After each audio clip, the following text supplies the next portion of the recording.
I'm back again for Chapter 10, Crossing the Rockies. What was to be the most difficult part of the long journey loomed just ahead. The explorers would be crossing the Bitterroot Mountains. The Bitterroots in Idaho are part of the Rocky Mountain chain. In the Bitterroots, the explorers entered a great maze of snow-covered ridges and passes. It was country harsher and more hazardous than any they had ever faced before. Even today, few people live there. The captains had persuaded the Shoshone to provide them with a guide. They called him Old Toby. Besides the rough terrain, the explorers had to cope with below freezing temperatures. Winter came early in the Bitterroots. On August 26th, the temperature hit the freezing mark. On September 3rd, it snowed. Clark's journal entry for September 3rd gives some idea of the troubles they faced. He wrote, "Hills high and rocky on each side. Horses could scarcely keep from slipping down. Several slipped and injured themselves very much. Little to eat, snow about 2 inches deep when it began to rain." The next day, the explorers met a band of friendly Salish. That's a tribe that we know. The Salish were on good terms with the Shoshone, and they were pleased to see Old Toby. The captain smoked pipes of peace with the Salish. They also bought 13 horses and a few articles of merchandise from them.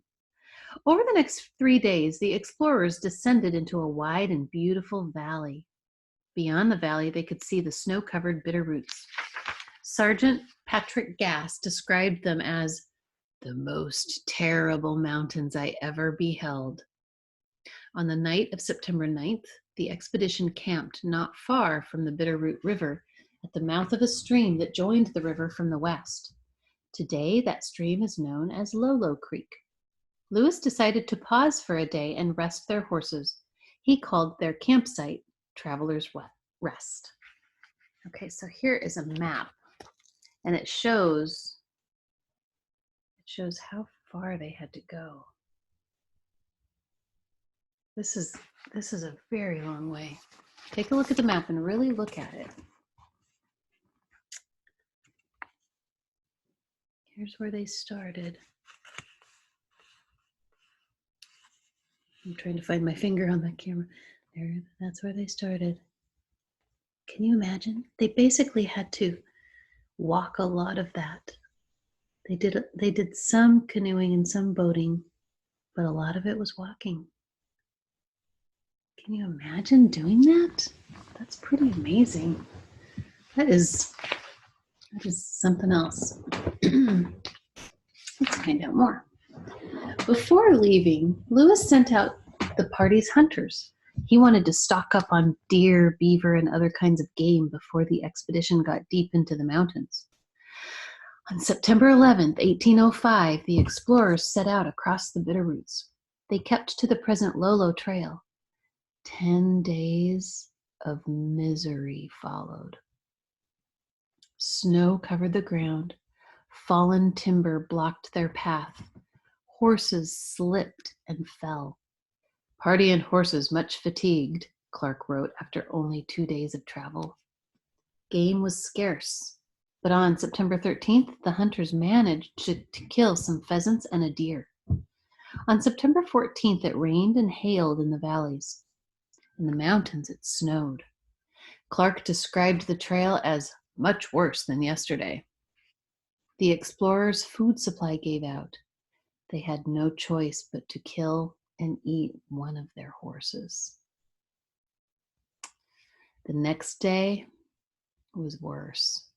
Going up a steep and winding mountain trail, several horses slipped and tumbled down the mountain. The horse carrying Clark's portable desk was one of those that fell.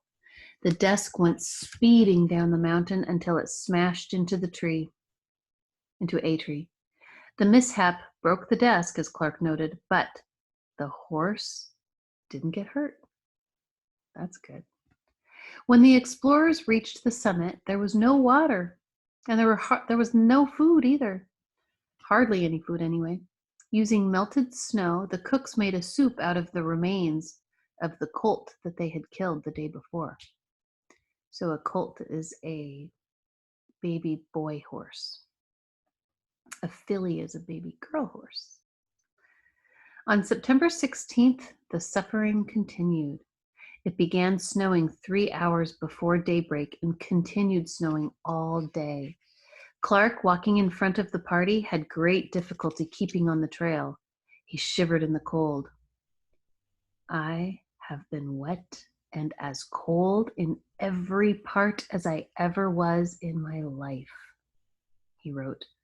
I was at one time fearful my feet would freeze in the thin moccasins which I wore. The captains decided it would be best if the expedition split up. Clark would go ahead with 6 hunters. Whenever they found and shot game, they would send it back to the main party. The first night out, Clark and his party camped near a stream. Clark named it Hungry Creek because at that place, they had nothing to eat. On the second day out, Clark and his hunters descended into a valley. There they came upon a village near the present Waipae, Idaho. The village was populated by the Chopanish. The Chopanish were a much larger nation than the Shoshone. They had never had any contact with white men. They could easily have killed Clark and his nearly starving group. After holding a council, they decided they would not. Well, that's good. Instead, speaking in sign language, they offered the explorers their friendship. Oh, that was nice. The Chopanish served Clark dried salmon and flour made from the root of a lily-like plant called the camas. Look up that plant and see if you can find it. You might have it growing in your yard even. The camas lily is a popular lily. It's really pretty. The men feasted because they were starving, right? They even got tummy aches because they ate so much. A few days later, Lewis and his men arrived at the Chopanish village. They were exhausted. Lewis himself was so weak that he could not support himself in the saddle. Lewis and his men gobbled down the Chopanish food just as Clark and his party had, and they too got sick. Lewis remained ill for more than a week. He was unable to even smoke the ceremonial pipe. He couldn't give his speech about the Great Father in Washington. Clark did these things for him. Twisted Hair, the Chopanish chief, drew a map for Clark on white elk skin. It showed the land to the west. According to what Twisted Hair said, they were not far from the Clearwater River. The Clearwater flowed west to join the Columbia River. Clark put the men to work cutting down ponderosa pine trees to make canoes. This time, Clark and his men used the Native American method of canoe making. Instead of hollowing out the trunks with axes, they burned them out. It took 10 days to make 5 canoes. That seems really fast to me. Doesn't that seem fast?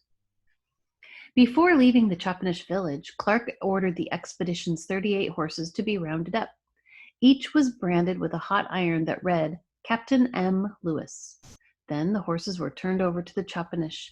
They promised to look after them until the explorers returned on their homeward journey.